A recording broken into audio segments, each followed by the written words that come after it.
Virgo, happy full moon. I am so proud of you. Some of you are really learning how to say no, and I'm so here for it. I'm so here for it. And the grid behind me, this will be for a Virgo rising, but my readings can always be watched by a Virgo sun as well as a Virgo moon to get the vibrations. But like the title of the video states, learning how to say no. Some of you have done it, some of you are in the middle of doing it, and some of you are learning that you actually have to do it. So this is exciting stuff. So right now we have the sun over here in the sign of Scorpio, and we have the moon over here in the sign of Taurus. This is our communication. This is like house of communication, language, early learning, and short trips, kind of like our immediate vicinity. And this 9th house is run by Sagittarius. So this is quest, adventure, long distance travel, higher education. It's like, think of the Sagittarius glyph, which is right over here, which is kind of like the archer shooting for the stars. So this is where we learned the boundaries of our communication, and this is where we're utilizing it. This is like early childhood education, and this is, you know, upper education and college and stuff like that. What fell? Palabras certas. Un momento. Me dispiace. I don't even know how many languages I just put over there. I think that was Portuguese, Spanish, and then Italian. So we had Lilith fall down. Usually I'll say it's palabras certas, which means right words in Portuguese when something falls off the board, but a lot of the time it's just tape. Fell down last night. But I have a whole video on Lilith. I'm covered in paint for it, which is how I create art, so definitely go watch that if you're keen for some information on Lilith. It's really just like the wild inside of us, the wild woman, the wild man, that we have to go back out into society and kind of like function. We can't just stay shunned in any capacity. Even if it makes other people uncomfortable, we must go back out into the world, because we are not here to make others uncomfortable. We are here to develop and better ourselves and become our most authentic self and go back out into the world regardless. Without,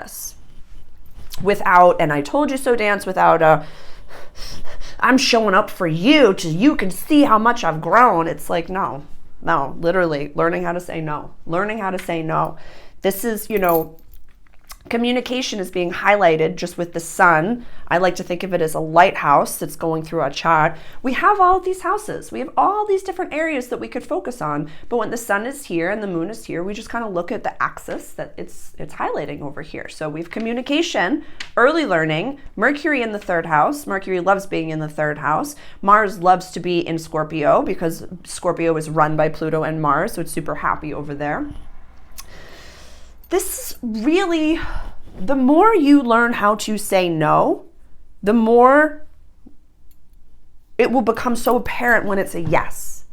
So even if you don't know what it is that you do want right now, even if you don't know, do I have to go back to school? Do I want to travel? Do I want to move? Do I want to do this? Am I happy with where I am? All these things. It doesn't really matter if you don't have the full view, because if you don't have the full view, since we know that time and space are all happening simultaneously, quantum mechanics, quantum physics, everything is happening all at the same time. The time is not linear, it is up and down. So if you don't have the understanding or the knowledge or the thought or the idea just yet, it is being kept back by your higher self, your contract. You chose every little thing to happen to you before you came into the human body. I could have, the second you were born, I could have pulled up this grid and put the planets overlaying over it and have told you that you would be going through exactly what you're going through the second you were born. That's why we utilize astrology. It's one lens of mine.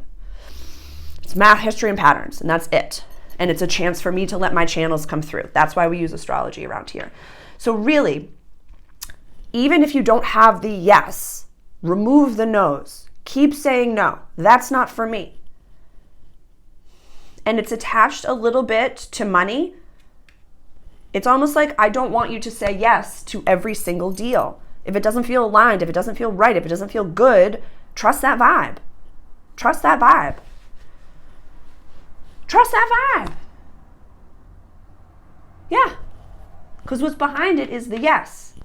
So if it's not 10 out of 10, don't do it. If it's a 9 out of 10, don't do it. If it's 11 out of 10, don't do it. It's a lie. 10 out of 10. Checks every box. Equal exchange. That's it. That's all we got.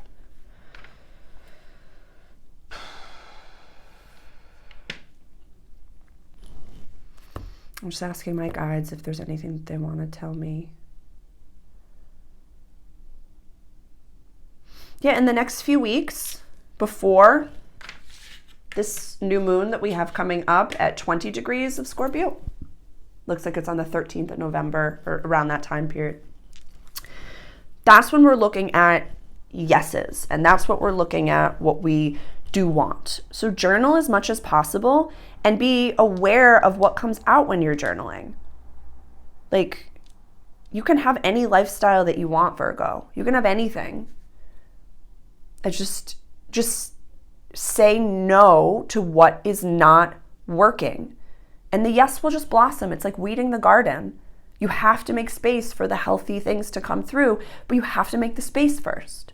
So learning how to say no is a big deal. It's a big deal.